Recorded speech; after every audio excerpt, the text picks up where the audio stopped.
हर महीने सैलरी आती है और पता ही नहीं चलता कहाँ चली जाती है। अगर आपका भी यही हाल है, then this video will change your entire financial life. Today I will show you the complete money management blueprint 2025-26, like budgeting, investing, loans, emergency fund, tax saving and everything, एकदम सिंपल लैंग्वेज में। Hi everyone, I am Chanda Kulkarni, your financial advisor. इस वीडियो में मैं आपको वो सारे steps दूंगी जिससे आप सैलरी का मैक्सिमम बेनिफिट ले सकते हो और एक स्ट्रॉन्ग फाइनेंशियल फ्यूचर की प्लानिंग भी आप कर सकते हो। तो वीडियो को एंड तक बने रहिए। और सबसे पहले हम स्टार्ट करने वाले हैं फ्रॉम बजटिंग रूल। देखिए, क्या होता है कि आज की स्थिति में हर कोई कमा रहा है, अपने फैमिली के लिए हर कोई स्ट्रगल कर रहा है, हर कोई पैसे के पीछे भाग रहा है। बट इस पैसे के पीछे भागते हुए ना, हम एक चीज़ ज़रूर भूल जाते हैं, उसका मनी मैनेजमेंट करना, उसका बजटिंग करना। उसी वजह से मैक्सिमम लोग अपने गोल्स अचीव नहीं कर सकते हैं, क्योंकि हम सही टाइम में सही प्लानिंग करना ही भूल जाते हैं। तो आज मैं आपको वही सारी चीज़ें समझाने वाली हूँ कि आप अपनी बजटिंग किस तरीके से करना चाहिए, अगर आप पे कुछ लोन्स है तो उसे किस तरीके से मैनेज करना चाहिए। एक इमरजेंसी फंड होता है जो मिडिल क्लास के पास वो होना ही चाहिए, तो वो हम लोग मिस करते हैं। तो आज मैं आपको वही सारी चीज़ें बताने वाली हूँ कि how to budgeting, salary budgeting किस तरीके से करना चाहिए, हमारे लोन्स को किस तरीके से मैनेज करना चाहिए, इमरजेंसी फंड किस तरीके से क्रिएट करना चाहिए, like investing, gold based investing किस तरीके से करना चाहिए, और इन्वेस्टमेंट और इंश्योरेंस में क्या डिफरेंस है। तो यही सारी चीज़ें आज हम बहुत डिटेल में समझने वाले हैं। तो इस वीडियो को बिल्कुल भी स्किप मत करिए, लास्ट तक बने रहिए। आपके लिए ये गेम चेंजर हो सकता है, आपके लिए लाइफ चेंजर वीडियो हो सकता है। एंड तक ज़रूर बने रहिए।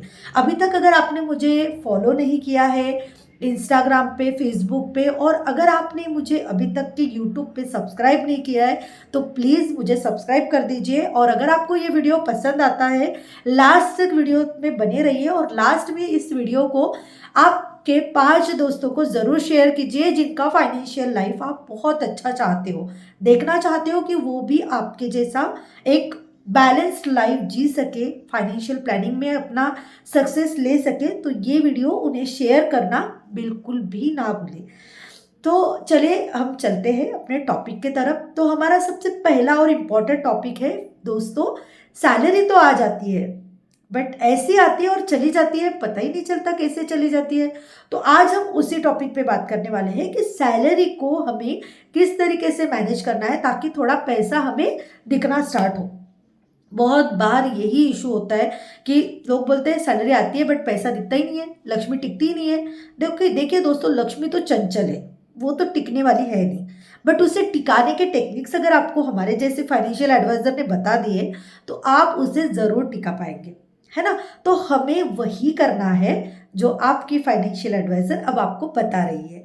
तो बजटिंग रूल में हम एक बहुत अच्छा सा रूल फॉलो करने वाले हैं, उसका नाम है हमारा 50-30-20 बजटिंग रूल। तो इस 50-30-20 बजटिंग रूल में हम कुछ चीज़ें अच्छे से दिमाग में गांठ बांध लेना है कि हमारे एडवाइजर ने हमें ये फॉलो करने बोला है तो आपको वो चीज़ करना ही है, तभी आप अपने ज़िंदगी में फाइनेंशियल लाइफ में सक्सेस पाएंगे। ओके, सो फर्स्ट स्टेप है हमारा 50-30-20 बजटिंग रूल, हमें फॉलो करना है। तो इस 50-30-20 बजटिंग रूल में क्या है वो हम समझ लेते हैं। 50-30-20 का मतलब होता है दोस्तों, 50 means needs, your needs stands for 50%, your want stands for 30%, and your 20% is stands for your investments and investments and investments. Now we will understand how we will manage this 50-30-20 rule, how we can follow. So 50-30-20 rule में सबसे पहले हम needs समझते हैं। Needs मतलब ऐसी चीज़ें, ऐसी ज़रूरतें जिससे आप इग्नोर नहीं कर सकते हैं, जो जिसके बिना आप सरवाइव नहीं कर सकते हैं, ऐसी चीज़ें नीड्स में आती है। जैसे आपके घर की ग्रॉसरी हो गई, अगर आप रेंट से रह रहे हो तो आपका घर का रेंट हो गया, अगर होम लोन लिया है, आपने खुद के घर में रह रहे हैं तो आपकी लोन की ईएमआई हो गई। उसके बाद ग्रॉसरी है, जो भी स्कूल फीस है बच्चों की, तो ये सारी चीज़ें जो है वो आपके नीड्स में आती है। जिसके बिना होगा ही नहीं सर्वाइवल। तो नीड्स जो है, गाड़ी का पेट्रोल है, ऑब्वियस है आपकी गाड़ी का पेट्रोल है, आपके मोबाइल का बिल है, आपके घर का इलेक्ट्रिसिटी बिल है, तो ये सारी चीज़ें आपके नीड्स में आती है। तो इस नीड्स को ना बहुत अच्छे तरीके से 50% में ही मैनेज करना है। आप जितना अच्छा मैनेजमेंट आपका रखेंगे उतना पैसा आपका बचना स्टार्ट हो जाएगा। नेक्स्ट है 30%। अब वांट्स, वांट्स क्या होते हैं? नीड्स में और वांट्स में बहुत बड़ा डिफरेंस है दोस्तों। सबसे पहली चीज़ क्या है ना, हम वांट्स को ही नीड समझना चालू कर देते हैं। हमारी वो नीड नहीं है बट हम उसे बहुत ही ज़रूरी समझते हैं। मेरे दोस्त ने कार ली तो मेरे पास कार आनी चाहिए, मेरे दोस्त ने घर लिया तो मेरे पास घर होना ही चाहिए, मेरे दोस्त ने महंगा मोबाइल लिया, आईफोन लिया तो मैंने मोबाइल लेना ही चाहिए। ये जो चीज़ें हैं वो आप बंद कर दो। आप ये जो जिस दिन बंद करेंगे उस दिन से आप अपना फाइनेंशियल फ्यूचर सिक्योर करना स्टार्ट कर दोगे। तो यही हमें ध्यान रखना है कि जो दूसरे कर रहे हैं वो हमें नहीं करना है। हमारे गोल्स के बारे में, हमारे फ्यूचर गोल्स के बारे में हमें एकदम सीरियस रहना है और हमारे गोल्स पे ही फोकस्ड रहना है। तो इस चीज़ को हमेशा ध्यान रखिए। तो अब बात करते हैं हम वांट्स की। यस, ऑब्वियस है, वांट्स भी बहुत ज़रूरी है। जिस तरीके से आपको लग रहा है कि मुझे एक महंगा मोबाइल लेना है, तो और आपके पास में सच में मोबाइल नहीं है और आपको उस मोबाइल की ज़रूरत है, सच में उस मोबाइल की आपको ज़रूरत है, तो ये इसकी जो ईएमआई आएंगी, ये आएंगी आपके इस 30% के अंडर में। तो ध्यान रखना है कि अपने जितने भी वांट्स है, जितने भी हमारी ज़रूरतें हैं, मतलब लाइक ज़रूरतें नहीं बोल सकते, हमें लग रहा है कि वो चीज़ होनी चाहिए अपने पास, तो इस चीज़ को आप 30% में ही मैनेज करिए। जैसे कि अगर आपको आउटिंग करना है, वीकेंड एंजॉय करना है, कहीं डाइनिंग करना है, मतलब खाना खाने जाना है कहीं बाहर, उसके बाद शॉपिंग करना है आपको कोई भी, या कुछ लैपटॉप, मोबाइल या महंगी कार यूज़ करना है, तो ये सारी चीज़ें जो है लाइफस्टाइल वाला पार्ट है ना आपका, वो सारा का सारा पार्ट आपके इस वांट्स में कवर होना चाहिए। तो इस वांट में आपको जैसे कुछ ओटीटी लेना है, लाइक आपको कुछ सब्सक्रिप्शन लेना है, लाइक हॉटस्टार का, या कुछ कोई भी ओटीटी, नेटफ्लिक्स, अमेजॉन, अगर कोई भी ओटीटी आपको लेना है, या आपको कुछ ट्रैवलिंग करना है, लाइक टूर करना है फैमिली के साथ में, तो ये सारी चीज़ें आपकी इस वांट्स में आती है जो आपको 30% में ही बैलेंस करना है।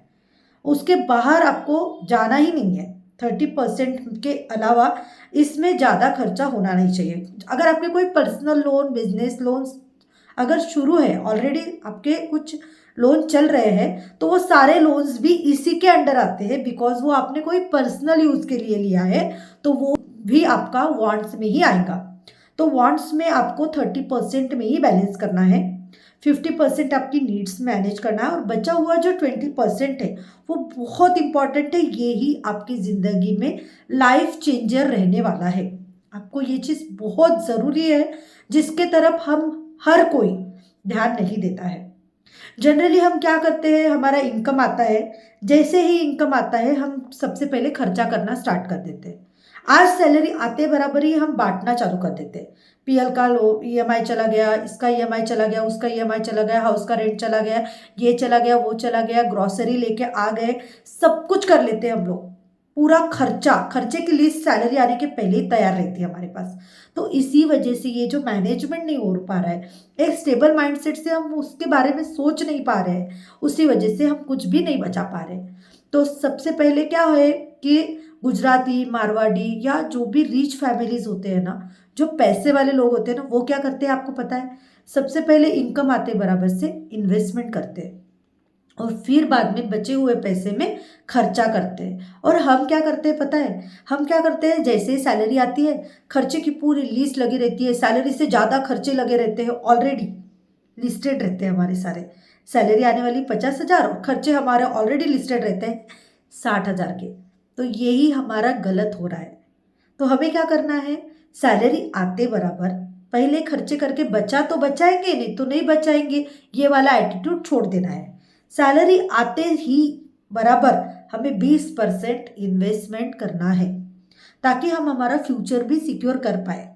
आज में ही नहीं जीना है दोस्तों, कल तो और डिफिकल्ट होने वाला है। हर साल 60% से इन्फ्लेशन रेट बढ़ रहा है, हर साल मेडिकल कॉस्ट 14% से लेकर 17% तक बढ़ रहा है। और सबसे इम्पॉर्टेंट एजुकेशन इन्फ्लेशन, अगर आप आपके बच्चे हैं और आप बच्चों का एजुकेशन प्लानिंग कराना चाहते हो तो एजुकेशन इन्फ्लेशन मतलब एजुकेशन के फीस में जो महंगाई चल रही है वो 11 से 13% की चल रही है। मतलब 11 to 13% हर परसेंट फीस जो है बढ़ रही है। हर साल मेडिकल कॉस्ट जो है वो 14% से 17% बढ़ रहा है। और उसी साथ साथ हमारा एज भी बढ़ रहा है। और आज कोई भी हेल्थ इश्यूज या कोई भी मेडिकल इमरजेंसीज आने के लिए कोई रीज़न नहीं लगता है, कोई एज का बैरियर नहीं रहा है अभी। तो इस सारी चीज़ों को ध्यान में रखते हुए हमने 4 चीज़ों को इम्पोर्टेंस देना चाहिए, ये इस 20% में ही होनी चाहिए। सबसे पहली चीज़ है हमारा खुद का हेल्थ इंश्योरेंस, दूसरी चीज़ है हमारा खुद का टर्म इंश्योरेंस, और तीसरी चीज़ है हमारा इन्वेस्टमेंट प्लानिंग लाइक गोल बेस्ड इन्वेस्टमेंट प्लानिंग, और चौथा और इम्पॉर्टेंट है हमारा इमरजेंसी फंड। क्योंकि इमरजेंसी फंड बहुत ज़्यादा ज़रूरी होता है। इमरजेंसी फंड के बारे में भी मैं डिटेल में बात करने वाली हूँ। हम ज़रूर डिटेल में बात करेंगे इमरजेंसी फंड पे। तो सबसे पहले आपको ध्यान में रखना है कि ये 4 चीज़ें आपको इस 20% में करना है। आपका गोल based investment planning like retirement planning है, आपकी चाइल्ड एजुकेशन प्लानिंग है बच्चों की, या आपका खुद का रिटायरमेंट प्लानिंग है। उसके बाद आपके जितने भी जीवन में गोल्स है वो सारे गोल्स के लिए आप इन्वेस्टमेंट प्लानिंग करा सकते हैं। और उसी के लिए एडवाइस लेना है तो आप मुझे कांटेक्ट भी कर सकते हैं। नेक्स्ट है हमारा इंश्योरेंस, हेल्थ इंश्योरेंस। ये मेडिकल इमरजेंसीज आपको बता के नहीं आएगा, और जब भी आएगा सारा ड्रेन कर देगा आपके सारे इन्वेस्टमेंट्स, सारे जितने भी आपके बचे हुए पैसे हैं सारा वो ड्रेन करके जा सकता है एक मेडिकल इमरजेंसी। और मेडिकल इमरजेंसी आपको बता के आएगा ही नहीं, वो आपको इनविटेशन देके नहीं आने वाला है। तो आपको health insurance must buy. Term insurance, क्योंकि आप हो तो आपके घर में अर्निंग आ रहा है, आप नहीं रहोगे तो क्या होगा, और इसके बारे में हमेशा सोचना ही चाहिए कि मैं ना रहूं तो क्या होगा, मैं हूं तो मैं तो कमा ही रही हूँ। तो बचे हुए 20% में हमें ध्यान में आ गया कि हमारा हेल्थ इंश्योरेंस, टर्म इंश्योरेंस और हमारा इमरजेंसी फंड और हमारा जो इन्वेस्टमेंट है वो हमें इस 20% में बैलेंस कर। अगर आप शुरुआत में 20% इन्वेस्टमेंट के लिए नहीं निकाल पा रहे हो तो ट्राई कीजिए, आप स्टार्ट कीजिए 10% से, लेकिन ट्राई कीजिए कि नेक्स्ट 6 मंथ में आपको ये 20% तक के रीच करना ही है। ओके, सो नेक्स्ट है हमारा इमरजेंसी फंड। इमरजेंसी फंड क्यों ज़रूरी है? अब इमरजेंसी फंड हर सैलराइड पर्सन के लिए बहुत ज़रूरी है, क्योंकि आप पे अगर कोई इमरजेंसीज आ जाते हैं तो आपके पास कोई भी बैकअप सपोर्ट नहीं रहता है। तो किसी का भी बैकअप सपोर्ट नहीं है, करेक्ट। तो हमें क्या करना है, हम अगर हमारे सैलरी पे ही डिपेंडिंग है तो हमें ये चीज़ ध्यान में रखना है कि एक तो अगर आप पे कोई लाइबिलिटीज़ नहीं है तो 3 to 6 मंथ की सैलरी आप एज ए इमरजेंसी फंड इतना इन्वेस्ट करके रखिए। या फिर आपको अगर आपके चाइल्ड है या आपके ऊपर कुछ लोन्स चल रहे हैं तो आपको 6 to 9 मंथ की सैलरी जितना आपको सेव करके रखना ही है एज अ इमरजेंसी फंड। ये आइदर आप अपने बैंक अकाउंट में रख सकते हैं या आप अपने कोई लिक्विड फंड में रख सकते हैं, कोई डेट फंड सिलेक्ट कर लीजिए म्यूचुअल फंड में, उसमें आप इसको रख सकते हैं, या आप कोई शॉर्ट टर्म एफडी कर सकते हैं इसके लिए। या फिर सबसे बेस्ट एक बहुत अच्छा प्रोडक्ट है जिसमें आप अगर एकदम से आप अपना थोड़ा थोड़ा नहीं बचा पा रहे हो तो आप फ्लेक्सी लोन या ओवरड्राफ्ट फैसिलिटी का सहारा ले सकते हैं। ओवरड्राफ्ट फैसिलिटी बहुत अच्छा ऑप्शन है फॉर इमरजेंसी फंड, जो आपके पास में एक ऐसी लिमिट रहती है जिसे आप कभी भी यूज़ कर सकते हो, आपके इमरजेंसीज में यूज़ कर सकते हो। तो एक ओवरड्राफ्ट फैसिलिटी भी आप अपने सैलरी के अकॉर्डिंगली लेकर रख सकते हो। अगर आपको ओवरड्राफ्ट फैसिलिटी के बारे में और जानना है या ओवरड्राफ्ट फैसिलिटी के लिए अप्लाई करना है उसके लिए भी आप मुझे कॉन्टैक्ट कर सकते हो। हमें ध्यान रखना है कि कोई सिचुएशन की वजह से हमारा जॉब चला जाता है, मेडिकल इमरजेंसी आ जाती है या कोई भी फैमिली में इमरजेंसी आती है तो उसी में हमारा ये इमरजेंसी फंड काम आने वाला है। दूसरी इंपॉर्टेंट चीज़ हमने, जैसे मैंने पहले भी बताया कि हेल्थ इंश्योरेंस और टर्म इंश्योरेंस को इंपॉर्टेंस और वैल्यू दीजिए। तो अगर आपके पास में अभी तक के हेल्थ इंश्योरेंस, टर्म इंश्योरेंस नहीं है तो ये आपकी फाइनेंशियल प्लानिंग की पहली स्टेप होने वाली है कि सबसे पहले आपको एक हेल्थ इंश्योरेंस बाय करना है, टर्म इंश्योरेंस बाय करना है, इमरजेंसी फंड क्रिएट करना है। और जब तक ये 3 चीज़ें आपकी लाइफ में फुलफिल ना हो जाए तब तक कि आपको इन्वेस्टमेंट के तरफ पैर भी नहीं डालना है।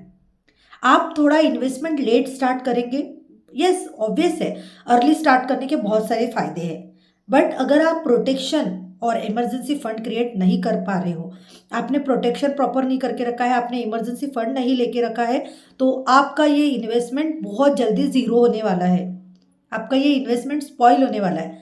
बट हमें स्पॉइल इसे होने नहीं देना है, इसीलिए सबसे पहले हमें हेल्थ इंश्योरेंस, टर्म इंश्योरेंस और हमारी emergency fund and then after हमें इन्वेस्टमेंट की तरफ एक स्टेप फॉरवर्ड जाना है। अब हम बात करते हैं वेल्थ क्रिएशन की। तो वेल्थ क्रिएशन भी बहुत ज़रूरी है। कमा तो हर कोई रहा है बट पैसे को काम पे ही नहीं लगा रहा है। तो अभी हमें सीखना है कि हम हमारे पैसे किस तरीके से काम पे लगा सकते हैं और किस तरीके से हम हमारा पैसा ग्रो करके हमारे जो लॉन्ग टर्म इन्वेस्टमेंट गोल्स है, लॉन्ग टर्म फ्यूचर प्लानिंग्स है, उसे हम किस तरीके से अचीव कर सकते हैं।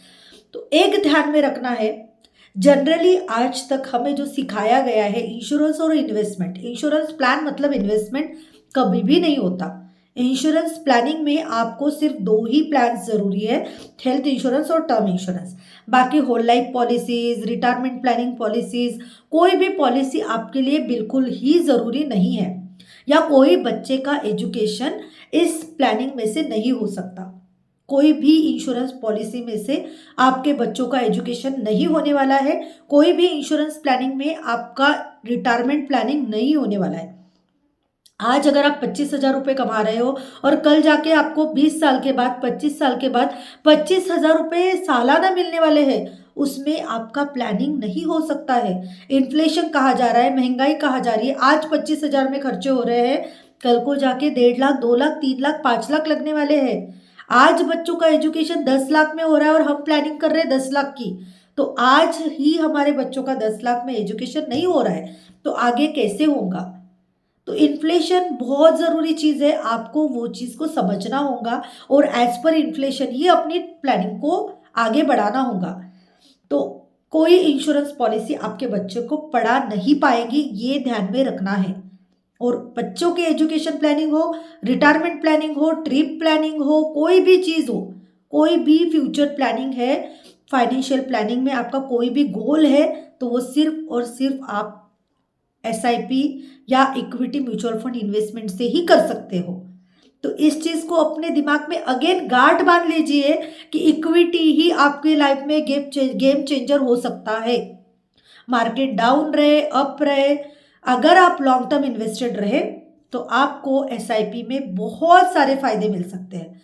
तो लॉन्ग टर्म इन्वेस्टमेंट रखना होगा और गोल बेस्ड इन्वेस्टमेंट प्लानिंग करनी होगी। अब वो कैसे करेंगे? आप अगर बोलेंगे ना कि मैं खुद ही कर लेता हूँ, कभी नहीं कर पाओगे। आप डायरेक्ट फंड और रेगुलर फंड के चक्कर में खुद की प्लानिंग खुद कर रहे हो, ये कंप्लीटली रॉन्ग है। आप एडवाइज़र का गाइडेंस लीजिए, आप एडवाइज़र के थ्रू समझ लीजिए कि आपके गोल्स क्या है, उसका इन्फ्लेशन के हिसाब से क्या आगे वैल्यू रहेगा, आपको अभी से कितना प्लानिंग करना पड़ेगा, और फिर इस सब चीज़ों को ध्यान में रखते हुए आप प्लानिंग करेंगे तो आप आगे बढ़ पाएंगे। जैसे मैंने बताया कि 40,000 की सैलरी है, तो आप उसमें से 20,000 रुपये आपके नीड्स के लिए, 12,000 रुपये आपके वांट्स के लिए और 8,000 रुपये अपने इंश्योरेंस इन्वेस्टमेंट्स के लिए खर्चा करिए। आपको नहीं हो पा रहा है 10,000 के SIP, आप 5,000 से स्टार्ट करिए, 2,000 से स्टार्ट करिए, 1,000 से स्टार्ट करिए, लेकिन एक SIP स्टार्ट करिए और अपने हर एक गोल के साथ में एक SIP को टाई करिए कि मेरी ये SIP है मेरे बच्चे के एजुकेशन के लिए, मेरी ये SIP है फॉर रिटायरमेंट प्लानिंग, मेरी ये SIP है मुझे 5 साल के बाद एक फैमिली फॉरेन टूर करना है। दिस विल पॉसिबल, ये बहुत इजीली आपके सारे ड्रीम्स को पॉसिबल कर सकता है। इस तरीके से अगर आप प्लानिंग करोगे तो अगले 5 साल में खुद को फाइनेंशियली फ्री देख पाओगे और आप इजीली ये चीज़ों को एंजॉय कर पाएंगे। तो ये चीज़ें आपको ज़रूर बैलेंस लाइफ दे सकती है। आपको वीडियो को एंड तक बने रहना है। अगर आप पे ऊपर कोई लोन्स है, फॉर एग्जाम्पल अगर लोन्स है, तो अब हम उसके बारे में बात करने वाले हैं कि ये ट्रैप में से आप कैसे बाहर निकल सकते हैं। ये भी बहुत ज़रूरी है समझना। अब अगर आपके कुछ लोन्स चल रहे हैं तो हम समझ लेते हैं कि हम उसे इस डेट से बाहर कैसे निकल सकते हैं। सबसे पहले हमें एक लिस्ट आउट करना है, हमारे लोन्स में कौन से लोन हमारे हाईएस्ट रेट ऑफ रिटर्न पे चल रहे हैं। तो जो रेट ऑफ रिटर्न हाईएस्ट है जिस लोन का, उस लोन को हमें सबसे पहले पे ऑफ करना है। और देन आफ्टर अगर हमारे कुछ क्रेडिट कार्ड्स चल रहे हैं तो उसका जो हम लोग मिनिमम बैलेंस का जो हम हैबिट लगाते हैं कि ओनली मिनिमम बैलेंस भर दिया और काम खत्म, तो ये हैबिट सबसे पहले बंद कीजिए।